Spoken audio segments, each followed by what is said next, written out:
I think prototyping is so important because it allows you to potentially catch things that you would normally have missed. So if you're just having a conversation about an 8 to 9 transition with a parent, that's just not, that you may not get as deep as you would like, and you may miss certain viewpoints or certain ideas. Actually putting yourself in the position of the parent or of the student, you might have kind of a different perspective, and that different perspective might lend itself to a better idea or a better solution.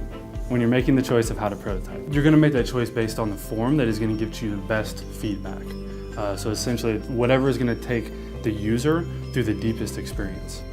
So for example, if you're focusing on an 8 to 9 transition and you're kind of losing some students in the tracking, so maybe that is a 3D object where you actually might create a tracker and then take that tracker and show it to your fellow 8th grade teachers where they would actually see and they can kind of give you feedback on would this be helpful or not. As an ed designer, do you have to use the methods outlined in the toolkit? We provided you with 3 methods. So if you look at those and you decide that those may not be the best, they may not present the best feedback, you are definitely open to explore. So as a teacher, what I did, I was looking at tracking through an 8th grade to 9th grade transition. So I actually built a tracker on Excel and took that to my other 8th grade teachers, the other users, and actually walked them through, like showed it to them, and then asked them to kind of poke holes in it and ask them if this would be useful to them. So in this case, like a storyboard or role playing wouldn't have exactly worked, so I kind of built my own, but it gave me the best feedback.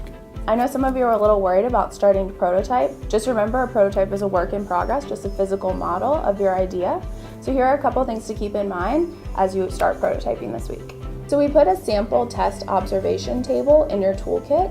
That's a way for you to capture feedback from your users, whether that's students or parents, other teachers, stakeholders, whoever you're working with during prototyping. The important thing to know though is that you should really make that table your own.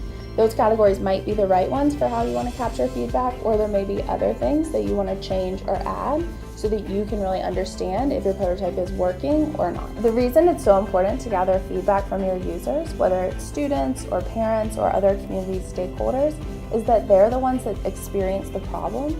And so we want to make sure that our solution is grounded in that experience and working towards solving that problem.